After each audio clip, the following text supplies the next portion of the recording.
Not gonna lie, out of everything that's coming out in 2023, the Mario Kart 8 Deluxe Booster Pass is near the top of my list for things I'm excited for. I mean, it's no Mario Kart 9, but the fact that we're getting even more fan favorite tracks from old games in this already super stacked title is definitely the next best thing and makes a game that was already considered one of the best installments of the series even greater than before. And with Wave 5 coming out very soon, it is arguably the best time to ever be a Mario Kart fan. But would you have believed that at one point not too long ago this wasn't the case? Yeah, that's right. When Nintendo first announced this DLC, it was not really met with a bunch of positivity and more so a lot of what? And it's not hard to see why, because at first glance, it's pretty weird. Now, I don't know if I'm the right person to tell you what's weird or not. I mean, my only friend is a glass of water with eyes. But to tell someone that a 5-year-old port of a game that came out 8 years ago was getting DLC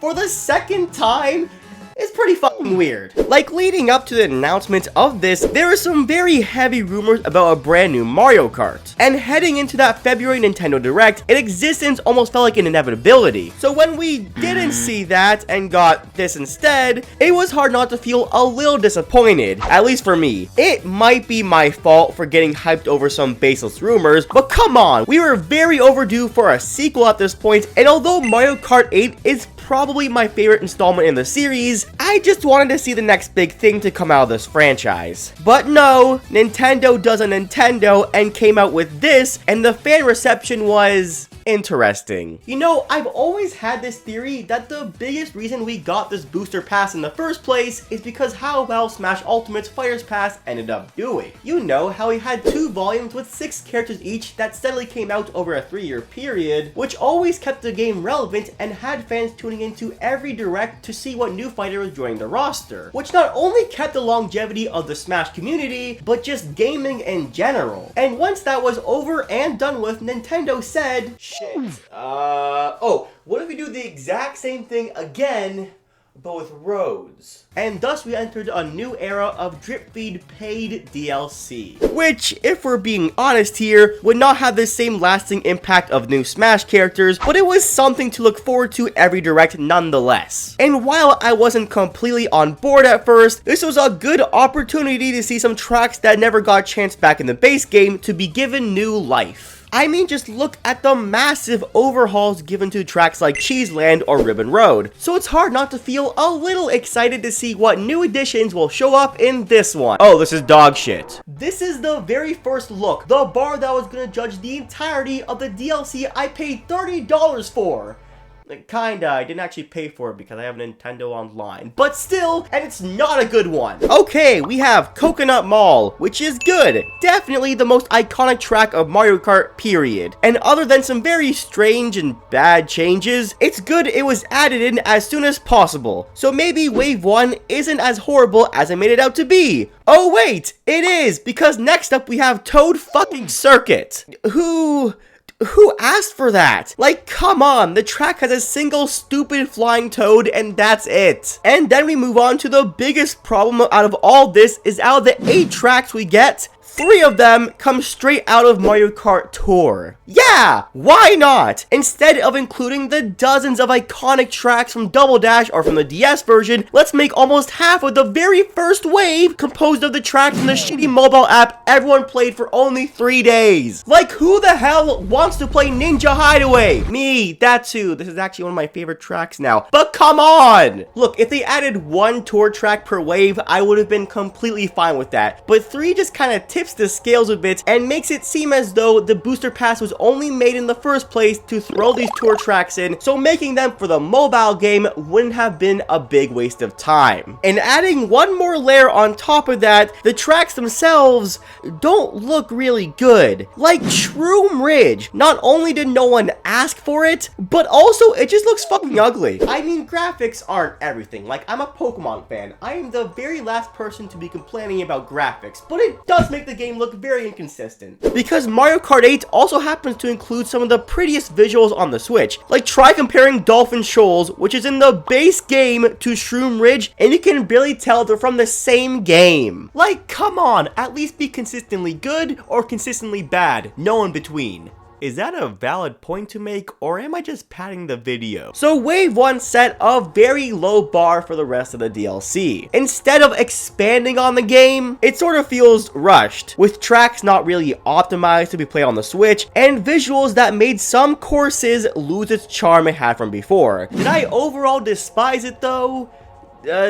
Kinda, I guess. Like, if we're playing Mario Kart and you give me the option to play the track like Coconut Mall on the Wii or Switch version, I'm always gonna choose the one from the Wii, which might be mostly nostalgia talking, but it's still a valid point. And leading into the waves after it, I thought the same would be true, but weirdly enough, that wasn't the case. Wave 2 and 3 saw hope that the first patch of DLC wouldn't be the norm because other than the abundance of tour tracks, the course selection was a lot better and we saw tracks we actually wanted to see come back. Waluigi Pinball, Maple Treeway, and Rainbow Road 3DS are all great picks and were actually brought back with justice. Especially with Rainbow Road. It's already considered to be one of the greatest Rainbow Roads by many for its fantastic visual design, and now that it's on an HD console, Nintendo really made it more gorgeous than ever, which basically fixed my major gripes that I had with Wave 1. Like, compare the visuals of these two tracks and the difference is just wild. Like, why is one part of the game from Your Name and the other part of the game came straight out of Scarlet and Violet? And it really just makes me think about if Wave 1 was just really rushed, or was it like this on purpose to lower our expectations? Maybe I'm looking into it too much, I guess. The fact of the matter is,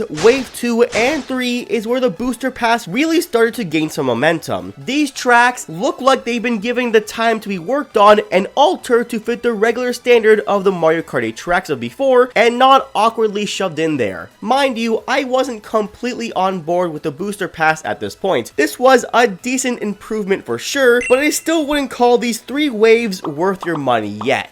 But I was decently hyped to see what Wave 4 was gonna bring to the table. And yeah, after seeing the first 5 seconds of the trailer, my overall hype level skyrocketed for the entirety of the Booster Pass. Because my god, never in a million years did I think that Nintendo would make me excited to see Birdo, but somehow they did it. Because their existence proved that we're getting more characters in this game as well. You know, it's funny as well. Right before Wave 4 was announced in the February Direct, I specifically stated that the Booster Pass would be 10 times more hype if we got new characters alongside the cups as well. Like Mario Kart Tour was adding all these old and new faces in different costumes, which was a great feature, but it was locked behind a shitty mobile game. So I stated that it would be really cool to get like 1 or 2 new characters, and lo and behold, Nintendo listened to my prayers, and not only that, but they confirmed that we're getting 5 more characters that are hopefully not clones sometime in the future, which just set a whole new bar entirely for the remaining 2 waves. Like, the bar was here before, and now